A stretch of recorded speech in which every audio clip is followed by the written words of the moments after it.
माननीय सभापति महोदय, मुझे बजट 2022-23 पर बोलने का मौका दिया, इसके लिए आपका बहुत बहुत धन्यवाद देता हूं।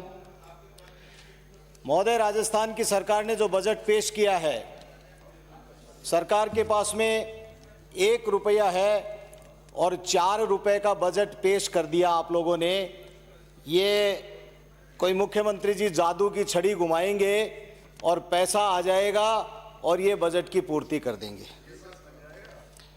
नई घोषणाओं में जो की है, उन घोषणाओं में जाऊं उससे पहले मेरे सिरोही से आने वाले मित्र अभी यहाँ पर नहीं बैठे हैं, मेरे पुराने मित्र हैं, मेरा बहुत ध्यान रखते हैं और मुझे लगातार फॉलो करते हैं कि मेरी एक्टिविटीज़ क्या है। जब मैं मेरे रतनगढ़ विधानसभा क्षेत्र में गया बजट के बाद में, तो मेरा अभूतपूर्व स्वागत उन्होंने देखा, इसके लिए मैं उनका धन्यवाद देता हूँ। सदन के अंदर उन्होंने जिक्र भी किया। वो स्वागत एक भारतीय जनता पार्टी के सदस्य अविनेश महर्षि, जिन्होंने हजारों लोगों ने भारतीय जनता पार्टी के कमल के निशान वाले झंडों को लहराते हुए भारतीय जनता पार्टी जिंदाबाद और अविनेश महर्षि जिंदाबाद और देश के प्रधानमंत्री नरेंद्र मोदी जी की जिंदाबाद करते हुए किया था। लेकिन मित्रों, उन्होंने मुझे ये भी कहा था, सभापति महोदय, वो हजारों लोग ये बात कहने के लिए आए थे कि हमने राजस्थान की सबसे बड़ी पंचायत में आपको हमारे हक और अधिकार की लड़ाई मजबूती से लड़ने के लिए लड़ाई मजबूती से आपने लड़ी है, इसके लिए हम आपका स्वागत करते हैं, अभिनंदन करते हैं। लेकिन राजस्थान के मुख्यमंत्री जी को बता देना, जब बजट की बहस करो तो उसके अंदर उनको बताना कि जो आपने घोषणाएं की थी, मैं यदि मेरे विधानसभा में आने के बाद में पहले बजट की बात करूं, जो परिवर्तित बजट 2019 और 21 के अंदर 10 जुलाई 2019 को माननीय मुख्यमंत्री जी ने इसी सदन के अंदर रखा था, मुझे दुख के साथ में ये बात कहनी पड़ रही है कि पृष्ठ 42 पर बिंदु संख्या 178 माननीय सभापति महोदय, जिसमें लिखा था कि राजकीय हवाई पट्टियां 24 घंटे काम में ली जा सकें, इसके लिए चूरू जिले में पडियारा सहित अन्य हवाई पट्टियों का अपग्रेडेशन करवाया जाएगा। मैं राजस्थान के मुख्यमंत्री जब जवाब दे तो उनसे पूछना चाहता हूं कि वो आपने 2019-21 के अंदर जो 10 जुलाई 2019 को घोषणा की थी, वो घोषणा का आज दिन तक चौथा वर्ष आ गया है, मूर्त रूप नहीं लिया है, एक कंकर भी पट्टी के ऊपर आ गया है।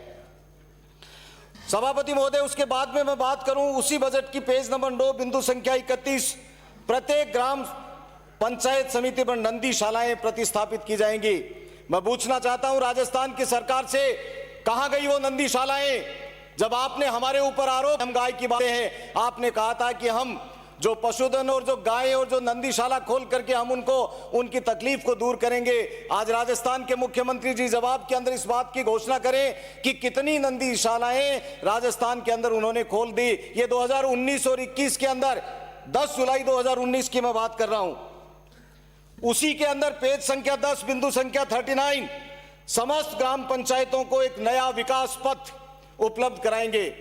और मुझे याद है माननीय मुख्यमंत्री महोदय का वो भाषण, जिसके अंदर हाथों को लहराते हुए उन्होंने कहा था कि जो राजस्थान की पूर्ववर्ती सरकार ने गांवों को खराब करने का काम किया था, हम फेरो कवर लगाएंगे, वॉल टू वॉल सड़कें बनाएंगे और प्रत्येक ग्राम पंचायत के अंदर बनाएंगे। मुझे दुख के साथ में कहना पड़ रहा है, मैं क्षेत्र की बात करूं तो 1.5 किलोमीटर सड़क की बात करने वाली है राजस्थान की सरकार, 1 किलोमीटर के ऊपर सीमित हो गई और उसके बाद में टाई फेस, एक ईंट नहीं लगी। उसके बाद में मेरे यहाँ 40 ग्राम पंचायतों के अंदर 40 बनने थे, आज एक बना है सिर्फ 4 साल के अंदर। ये राजस्थान सरकार का नमूना है जो हमने पहले बजट के अंदर, तो जो पहले बजट की घोषणाओं को अभी तक पूरा नहीं कर सकी राजस्थान की सरकार, वो आज इतनी बड़ी बड़ी घोषणाएं करके वाहवाही लूटने के अंदर लगी हुई है।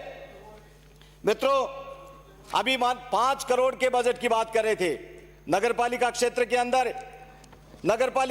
के अंदर जो कांग्रेस के शासित नगरपालिकाएं, कांग्रेस का बोर्ड है या जो भारतीय जनता पार्टी का बोर्ड है, वहां पर किसी भी लोगों को इन्वॉल्व किए बिना सरकारी अधिकारियों ने अपने हिसाब से उनकी योजना बना ली और जो 5 करोड़ रुपए के प्रस्ताव हमारे से लिए गए थे, वो भी आज धरातल के ऊपर नहीं उतरे हैं, मूर्त रूप नहीं ले पाए हैं। ये राजस्थान सरकार का नमूना है। माननीय सभापति महोदय, इस बजट के अंदर जो 10 करोड़ रुपए सड़कों का प्रावधान किया, उससे पहले मैं ये कहना चाहता हूं कि वो 5 करोड़ रुपए की घोषणाएं जो की थी, उनके ऊपर तो सड़कें बनवाने का काम कर दो और एक ठेकेदार को 5 करोड़ रुपए का एक ठेकेदार को दे दिया ठेका, और उसके बाद में उन्होंने आज दिन तक भी जनता त्राहिमाम कर रही है, एक भी कंकरी उन सड़कों के ऊपर लगी नहीं है। ये राजस्थान सरकार का नमूना है। उसी बजट के अंदर आपने घोषणा की थी जनता क्लिनिक की।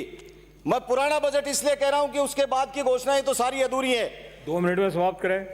सर 2 मिनट में कैसे समाप्त होगा? 2 मिनट तो अभी 3 मिनट हुई है। ऐसी स्थिति के अंदर आपके सचेतक महोदय ने जो मुझे लिस्ट दी है, मैं उसके हिसाब से आपसे कह रहा हूँ। आपको 7 मिनट अलॉट की है और आपके सचेतक महोदय ने अलॉट की है।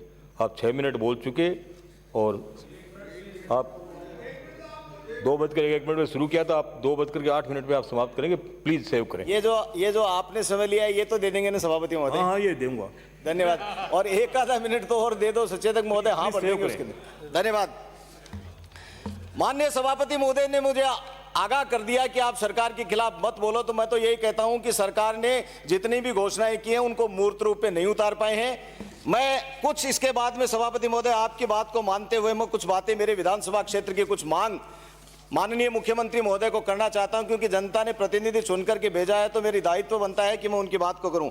छापर देवानी मार्ग सड़क निर्माण के लिए नवीनीकरण, ये बंद पड़ी हुई सड़क है। इसके ऊपर माननीय मुख्यमंत्री महोदय डीपीआर बनवा करके एक ओवर एलिवेटेड रोड बनाने का काम करें, और उस तब तक के लिए वो जो दूसरी साइड लाइन की रोड है उसके ऊपर निर्माण करवाने की कृपा करें। किसानों का संपूर्ण कर्जा माफी, बेरोजगार युवकों की भत्ता, ये सब बातें तो रहेगी। राजलदेसर को नई तहसील बनाने की मैं मांग करता हूं। ढाणियों में रहने वाले लोगों को दीनदयाल ग्राम ज्योति योजना के अंतर्गत रोशनी दी जाती थी, वो रोशनी छीनने का काम राजस्थान की कांग्रेस सरकार ने किया। नाम अच्छा नहीं लगता आपको, कोई बात नहीं, कोई दूसरा नाम ले दो, लेकिन उन गरीब को ढाणियों के अंदर लाइट का काम तो कर दो। माननीय मुख्यमंत्री महोदय, संविदा machine with man computer operators अपनी मांग को लेकर के शहीद स्मारक के ऊपर बैठे हैं। 4041 संविदा कर्मी हैं, उनको नियमित करने के लिए और क्लिनिक अभिलेख सहायक का क्लिनिक रिकॉर्ड असिस्टेंट सीआरए पद पर समायोजित करने की कृपा करें। माननीय सभापति महोदय, मैं मेरे विधानसभा क्षेत्र की कुछ मांगे जो मैं टेबल भी करूंगा। मेरे विधानसभा क्षेत्र में दात्री, बचरारा, गुमांदा, पायली, बाउंदेसर, गुसाईसर, राजियासर, मिठा, चक, राजियासर, जिंद्रासर, नुआ के प्राथमिक विद्यालय और गांव खारिया, गौरीसर, बड़ावर, इन सब गांवों के अंदर सुलखनिया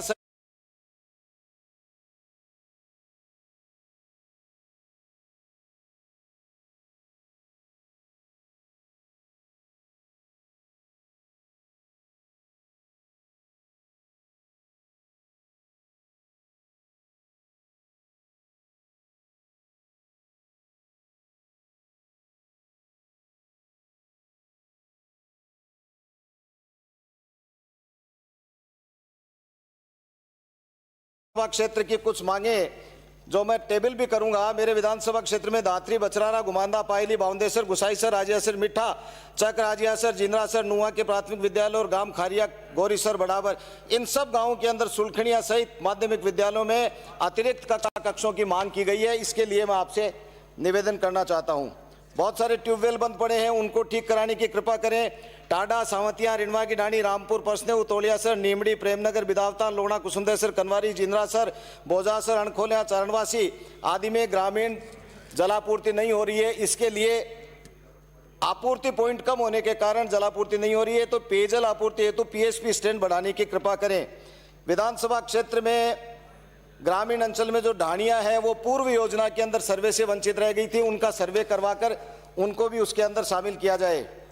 माननीय सभापति महोदय, मैं एक मांग जो सबसे बड़ी मांग यहां पर है, हम लोग ये संविधान निर्माता बाबा साहब भीमराव अंबेडकर जी, जिन्होंने इस देश के संविधान को लिखा, ये हमारा सदन जो है ये भी संविधान को बनाने का काम करता है, उसके अंदर नए कानून कायदे भी बनते हैं। इसलिए राजस्थान की विधानसभा में बाबा साहब भीमराव अंबेडकर जी की आदमकद मूर्ति लगाने की मैं मांग करता हूं। यहां मूर्ति लगनी चाहिए। माननीय न्याय, कानून और न्याय की व्यवस्था की बात करें तो मैं मेरे विधानसभा क्षेत्र के एक छोटे से उदाहरण के साथ में मैं मेरी बात को समाप्त कर दूंगा। चोरियां बहुत हो रही हैं, कानून व्यवस्था ठप हो गई, ये सब बातें तो ठीक है, लेकिन एक रूखासर गांव के दलित युवक के साथ में जिस तरह से दबंगों ने के पीट करके, अधमरा करके, मरा हुआ छोड़ करके, फेंक करके चले गए, आज तक राजस्थान की पुलिस ने जो असली मुलजिम और अपराधी है उन अपराधियों के ऊपर हाथ नहीं डाला है। मैं राजस्थान की सरकार और मुख्यमंत्री जी से मांग करता हूं कि वे तुरंत प्रभाव से ऐसे दबंगों का इलाज करें और समाज के अंदर जो अनुसूचित जाति के लोग हैं उनको प्रश्रय देने का काम करें। बाकी तो बहुत सारी बातें हैं। राजलदेसर को नई तहसील बनाई जाए, ये भी मैं कह चुका हूं। बाकी सारी चीजें मैं माननीय सभापति महोदय का, क्योंकि समय कम दिया गया। धन्यवाद। जय हिंद, जय भारत। माननीय सभापति महोदय।